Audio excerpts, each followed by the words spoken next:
this is a point where, and I'll tell you, you might run into a problem. Churches do, but this is why the assessment is so important, and it's even more important to do it yourself so you're not spending money on it. At this point, you're going to, you've got the assessment done, which is going to be awesome for the insurance company. They're going to love that. You've got your resource assessment done. The church has looked at it. You're working out, maybe you've gotten things approved. They're going to give you money for some equipment that you need. The next thing you're going to do is you need to make sure you need to contact the insurance provider, and you're going to do this with the church, and you need to share this with them.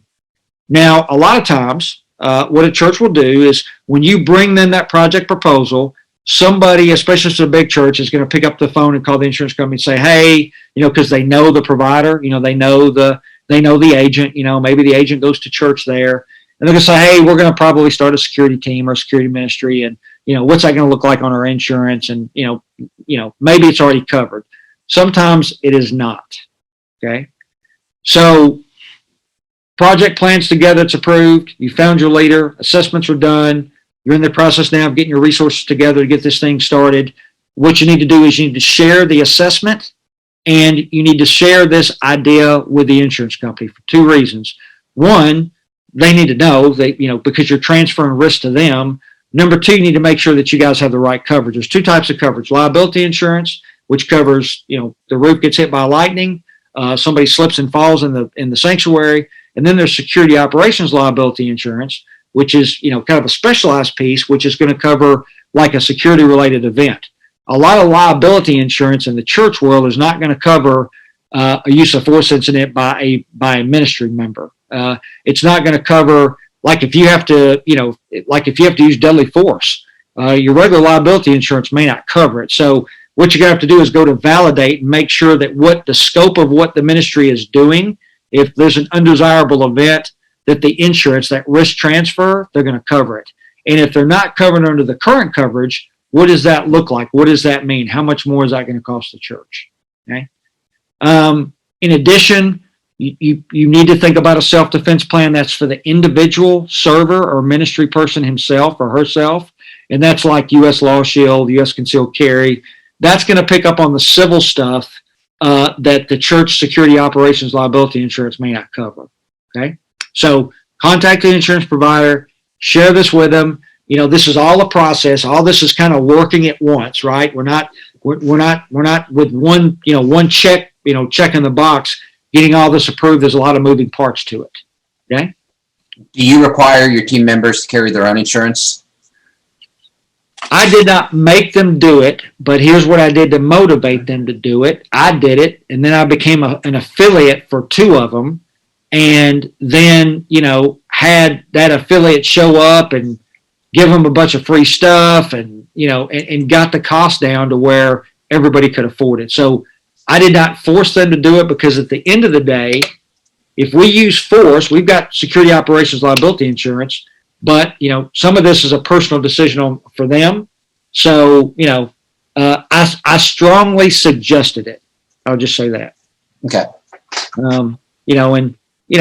Leadership is all about, convincing somebody to do something, right? And so I'm not going to make anybody do anything, but, I got it. And I talked about why it was important.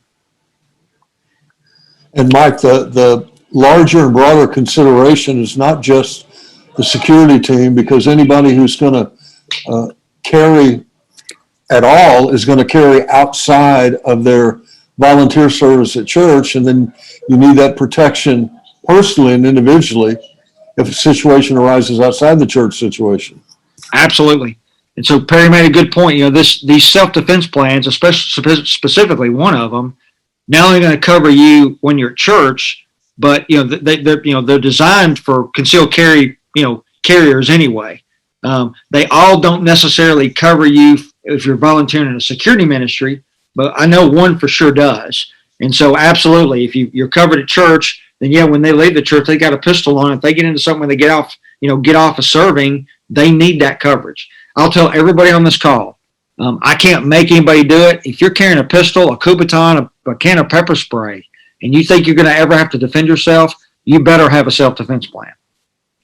It is a minimum if you ever use any force in self-defense or in defense of yourself or somebody else, like you get into a situation, whether it's criminal or civil or both, it's going to be a minimum of $250,000 to get out of this thing. Like if you start getting attorneys and you got to fight this, it's a minimum of $250,000.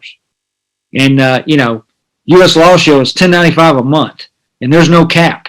There's no cap at all on U.S. Law Shield. The others have caps. And if you're interested in it, send me an email. I'll give you a discount code where you get 14 months for the price of 12. I don't care who you get. I'm not here to say you're prepaid legal or self-defense plans, but I'm letting you know right now, if you're carrying or if you think you're going to have to defend yourself with your hands, you better get prepaid legal or what we call self-defense plans.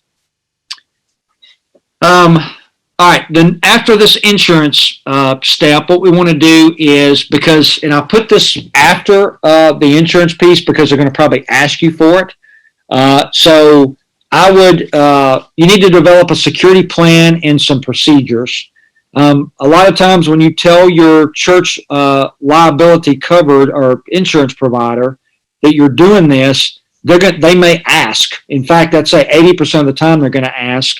They're going to ask for some kind of security plan. Now, that's not necessarily what it sounds like to them. A lot of times a security plan to them is just like, what are you guys doing? What do they have to do this? Like, what kind of training do they have to go through? And then at a minimum, they're going to want a procedure on use of force, especially if you're armed.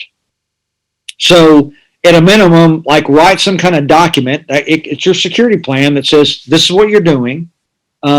This is what the security team members have to do for training. And this is use of force wise, these are the rules. Doesn't have to be 50 pages. It can be a small document, but more than likely your insurance company, 80%, of insurance companies are going to ask for this anyway once you notify them that you're doing this. Because this goes beyond the scope of what a lot of them are used to. So anyway, just be prepared to do it. Even if they don't ask for it, you need to have it. You need to have something written down.